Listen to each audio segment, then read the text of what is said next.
cap a l'altra part del plató. Mariana Capurro, ¿qué tal? ¿Cómo estás? Hola, Bienvenida, bienvenida. ¿Cómo Hoy hablamos estás? sobre el efecto Pigmalión. Pigmalión. Pigmalión. Explícanos de qué trata, porque yo no tengo ni idea. ¿No tienen ni idea? ¿No? Pues es muy interesante saber de qué trata porque ejerce una influencia muy importante en nosotros. Venga. Es la influencia que tienen las creencias de los demás sobre nosotros y como tal actuamos, ¿no? Un poco para remontarnos al origen de lo que es esto. Resulta que se basa en una leyenda, ¿no? Que la relató Oviedo, ¿no? Entonces él explicaba que el rey Pigmalión decía que solamente se iba a casar cuando encontrara una mujer perfecta. Ah, mira. Empezó a buscar la mujer perfecta para casarse con esa mujer. Solo se iba a enamorar de la perfección. Caray. Resulta que no encontraba a la mujer perfecta, entonces esa búsqueda le generó tal frustración que desistió. Dejó de buscar a la mujer perfecta y lo que hizo fue comenzar a hacer esculturas de mujeres. En la búsqueda de esa perfección que no encontraba en la vida real.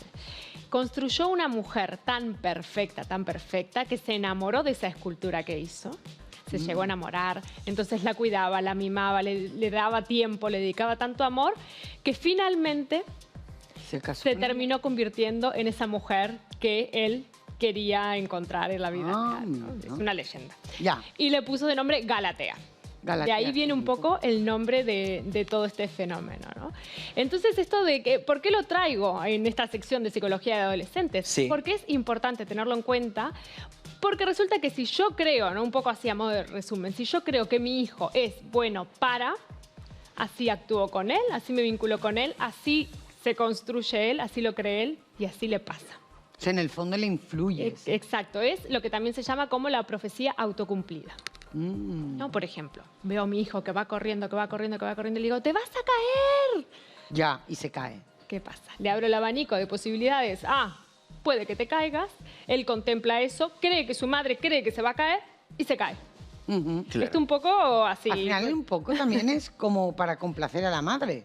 También Bueno, podría ser. Pues si su madre cree que se va a caer, pues él cree que se va a caer. Y también a veces es necesario que los niños se caigan, que se corten, que se hagan daño, ¿no? Sí. Para, Bueno, eso es dejarlos que experimenten con sus cosas. obviamente, que la vida te ponga en tu lugar a base de golpes, que es la realidad. ¿Sí o no? Toda la vida te Y va a punto. pasar. No digo que los niños se corten expresamente, ¿entended? No. Entendedme que has hecho... Sí. Pero me refiero a que, oye, yo de pequeño me caía y Y no pasa nada. Y te levantas. Desde que voy con bicicleta, desde que soy pequeño, pues me acuerdo de un día que me caí y gracias a esa caída no me he vuelto a caer, Claro. por ejemplo. Bueno, pues esto es un ejemplo, ¿no? Para abrir el paréntesis. En vez de gritarle, te vas a caer, pues le podría gritar, ¡corre! Si te caes, estoy aquí, ¿no? Pues Claro, así.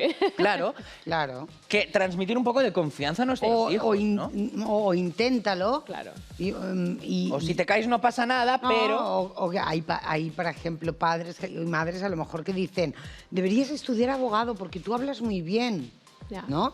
Él estás como cohibiendo, a lo mejor O no le gusta. presionando para que siga hablando bien toda su vida.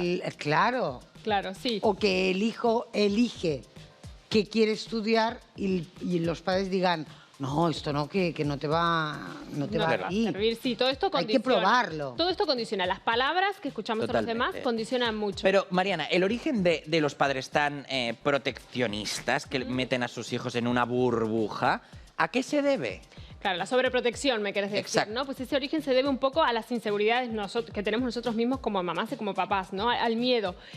Actuamos desde el miedo y sobreprotegemos en el afán de protegerlos, ¿no? De eso mismo, de evitarles el sufrimiento, evitarles el daño, asociando todo eso a no quererlos o que les vaya a ir mal en la vida, pues no, al final, pues sí, hay que dejarles experimentar de las consecuencias de sus actos dentro de un cierto límite y esa sobreprotección viene de ahí, ¿no? Hay que ver un poco el origen de mamá y papá, qué les ha pasado para que tengan tanto miedo y para que sobreprotejan tanto a... Claro, pero tiene que ver con nuestras Pero me inseguridades. imagino que también hay que valorar el cuándo decir algo o cuándo no, porque claro, porque corra no le digas que se va a caer, pero claro, si tú ves a tu hijo que se está acercando demasiado a un precipicio, Claro.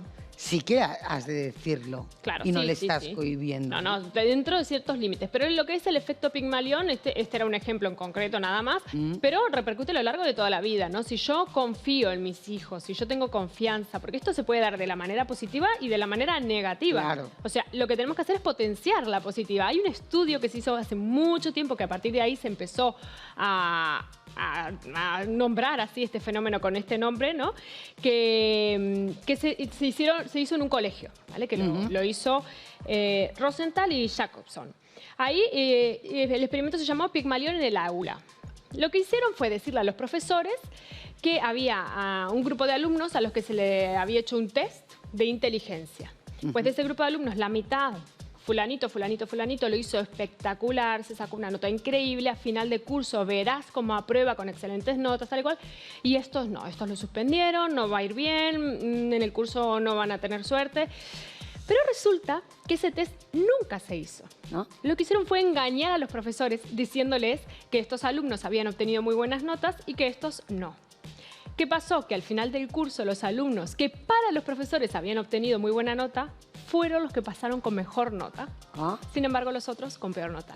Lo que pasó ahí fue que los profesores... Estaban condicionados de alguna forma. Los profesores pensaban, veían a esos niños con otros ojos. Los veían capaces de aprobar ese curso con muy buena nota, los veían inteligentes y así actuaban con ellos y así se lo hicieron creer y así se lo creyeron los niños. Qué fuerte, ¿eh? Y así actuaron. Claro, en el fondo también en los niños cuando son pequeñitos, si tú ya les dices, por ejemplo, es que tú eres muy patoso. Se lo va a acabar creyendo. Claro, acabará creyéndoselo y será un patoso. O no, este ejemplo a lo mejor no, es más el ejemplo de no seas malo. Al final te crees que eres mala persona. Claro, que eres malo, lo mismo. Claro, ¿no? Un poco. No seas malo, las estás dando etiquetas, presentado ¿no? que Al es. final las etiquetas. Sí, sí, hay que tener mucho cuidado. Entonces, por esto quería traer este concepto, ¿no? Porque esto funciona para lo negativo y para lo positivo. Pues potenciemos lo positivo, ¿no? Demostrémosle que confiamos en ellos. Si vemos ahí un poquito de luz en algo que se le da bien, entremos, ¿no? Claro. Y resaltemos eso. Si vemos que algo se le da mal, por ejemplo, si le voy diciendo todo el tiempo, es que las matemáticas se te dan fatal, es que tú para matemáticas no sirves, es que Tira la no son lo toalla. tuyo las matemáticas. Al final va a asumir que las matemáticas no son lo de él y nunca se va a meter en eso. Porque ya su madre, su padre o quien le esté cuidando, ya le han construido ese concepto en sí mismo, ¿no? Claro, tirará la toalla y no se esforzará. Entonces no solo los demás le hablan así, diciéndole que le va mal la matemática, sino que él también ya se lo cree y también se habla así, ¿no? Ese concepto pues ya lo he hecho suyo. No, yo para las matemáticas soy un desastre. Crece en eso y al final es un desastre para matemáticas, pero porque ya así se condicionó. Lo ha asumido. Y así lo creyó, exacto. Entonces es muy importante como mamás, como papás, como cuidadores, cuidar nuestras palabras, ¿no? Y resaltar que les tenemos confianza, no centrarnos tanto en lo negativo y condicionarles con eso, porque luego quedan ahí encasillados. ¿Hay y alguna etiquetados. edad en la que es más delicado este tema? Durante todo el crecimiento. Siempre. En la infancia, sobre todo, empiezan a construir toda lo que es su imagen, ¿no? Su autoconcepto, su autoestima, su autopercepción, la forma en la que se valoran, la forma en la que se hablan. Y usan para construir todo eso lo que encuentran al abasto, lo que tienen alrededor, que es lo que les damos nosotros. Claro, pero por ejemplo, ¿qué pasa si, por ejemplo, es una tercera persona? Porque, por ejemplo, ayer con mi hija hablando, mi hija es adolescente hablando, no sé lo que hablamos del pediatra, y entonces ella me dijo, no, porque a mí el pediatra me traumó. Le digo, ¿cómo? Me dice, sí, me dijo unas cosas que me hizo acomplejarme. Wow. Entonces, claro, ¿qué haces en ese momento? ¿Cómo le das? Claro, yo intenté darle la vuelta y, bueno, no hagas caso, es más bruto hablando, cosas así, ¿no? Pero ¿cómo haces para que se quite ese...? Claro. Darle la vuelta a la Punto. tortilla. Claro, partimos de la base que hay figuras para los niños y los adolescentes que son referentes que impactan. Por ejemplo, la familia y los profesores y también los doctores, ¿no? En este caso, pues el doctor es un referente, es una persona a la que escuchan, a la que atienden y lo que le diga les puede llegar a marcar. Claro. Quizás para nosotros es una tontería, pero para ellos pues realmente les afecta y luego se acuerdan durante años y años de aquella frase que les dijeron. Ya lo tiene marcado. Claro, pues ahí lo que tengo que hacer es confiar en los valores que yo le doy, que son un poco la raíz de ese niño y de ese crecimiento, los valores que yo le doy desde casa, mantener una conversación y explicarle, no, pero te acuerdas que quizás fundamentando un poco todo eso que le ha dicho el pediatra, ¿no? En las cosas que nosotros creemos como familia. Sí te ha dicho esto, pero te acuerdas que habíamos hablado de tal y cual, o quizás lo ha dicho por... No justificar, pero encontrarle una explicación. También se les puede decir No mentir. que hay personas que también se equivocan. Claro, sí. si consideramos que se ha equivocado, pues decírselo, y si no decirlo, pues él ha creído eso, sin embargo yo veo tal y cual, ¿no? Yo creo que una buena conversación puede llegar a resolver muchos problemas y a dejar que eso, a quitarlo, ¿no? Como algo arraigado ahí que al final condiciona y machaca un poco Claro, totalmente. bienestar emocional. Todo, el efecto Pigmalión se puede dar sobre todo a la familia, en lo que es la educación, ¿no?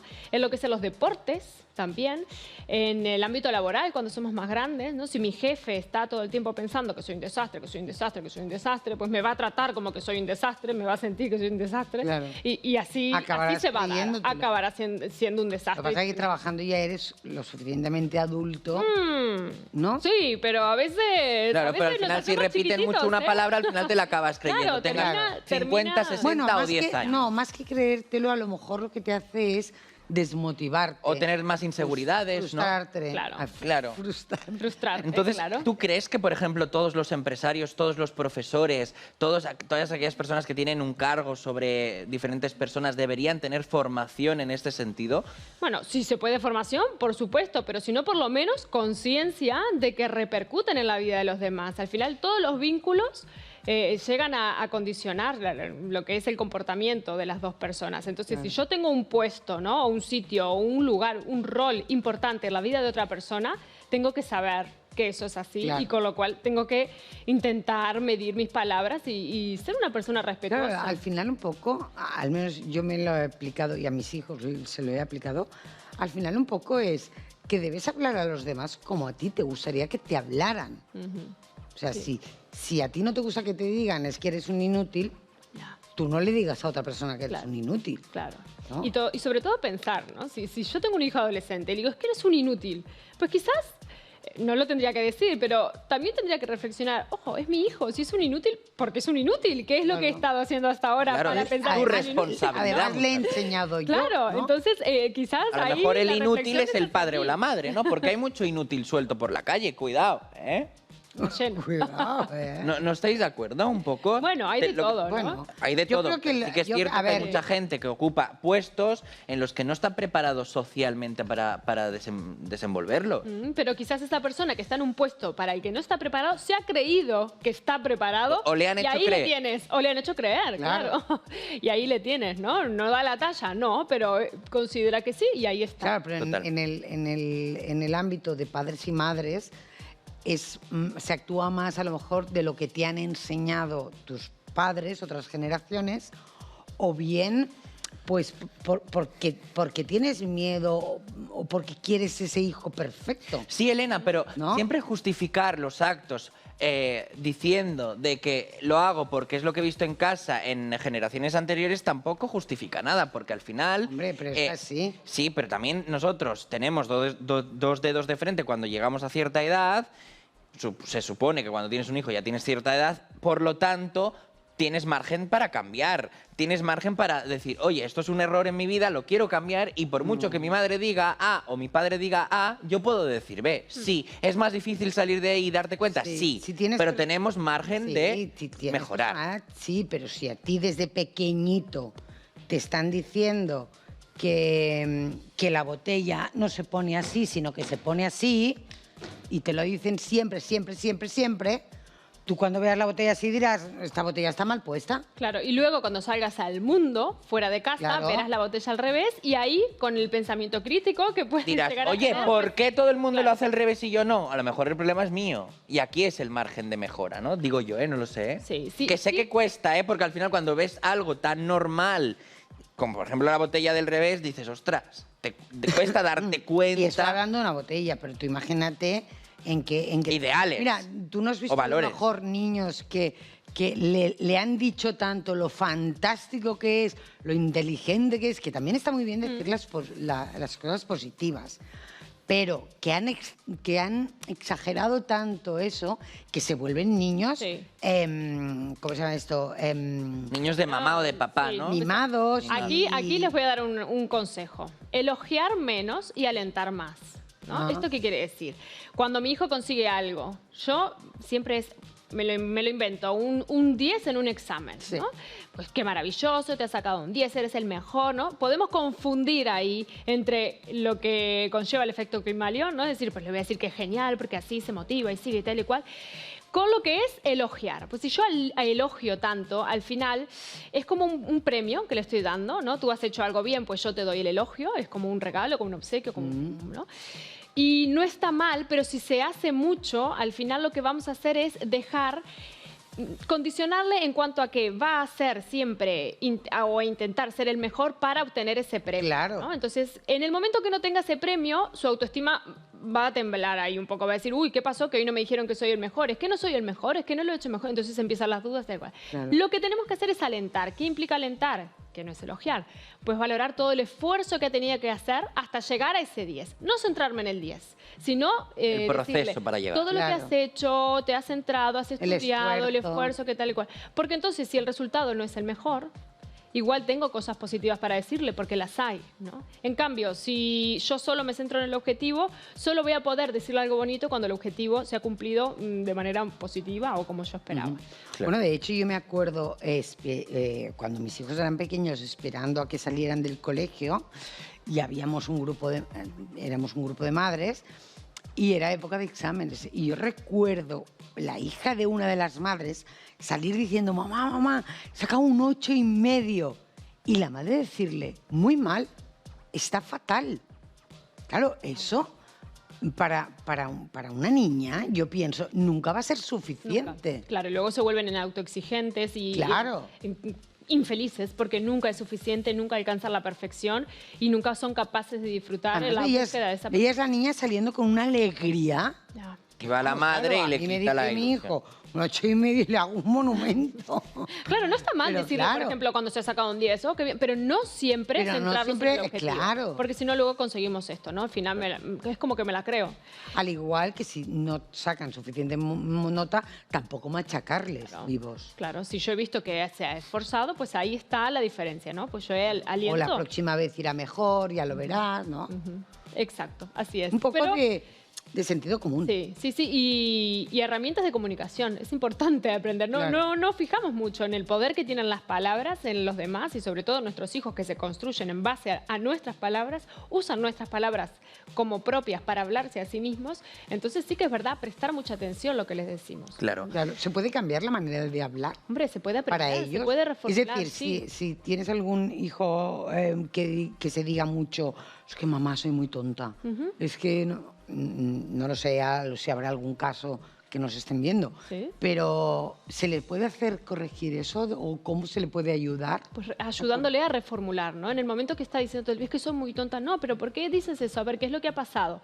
Y entonces, como cuando tenemos una bola así de lana, bueno, ir tirando de los hilitos e ir viendo por qué tiene ese concepto, de dónde ha sacado ese concepto. Quizás no es por nuestra culpa, sino por el entorno Se que se lo hace compara a ver lo mejor así. con los demás, Exacto. ¿no? Entonces, ver ahí, entrar un poco ahí y hablar sobre eso y ayudarle a reformular las palabras, las frases, Claro. ¿no? Que eso también es bueno aprenderlo para Totalmente, nosotros, porque eso totalmente. nos va calando. Cuando hablamos siempre de manera muy negativa, nos va mirando la moral, como se dice, ¿no? Y te y lo usamos acabas esas palabras. creyendo como... y te lo acabas interiorizando. Mariana, en forma de resumen, ¿qué hemos hablado hoy? El Pigmaleón, para la gente que se acabe de añadir al programa, ¿qué es? El efecto Pigmalión es cómo influye la creencia que los demás tienen sobre mí en mi comportamiento o en la manera en la que me veo. Tenemos un vídeo cortito, ¿lo tenemos? sí, pues vamos a ver. Que Vamos a resume verlo. de manera preciosa lo que es esto. A ver si lo tenemos por ahí. Si tú a tu hijo antes de una carrera le dices, te vas a caer, tú no vales para esto, ese niño se va a caer. No hay más opciones, porque le has hecho creer que es posible.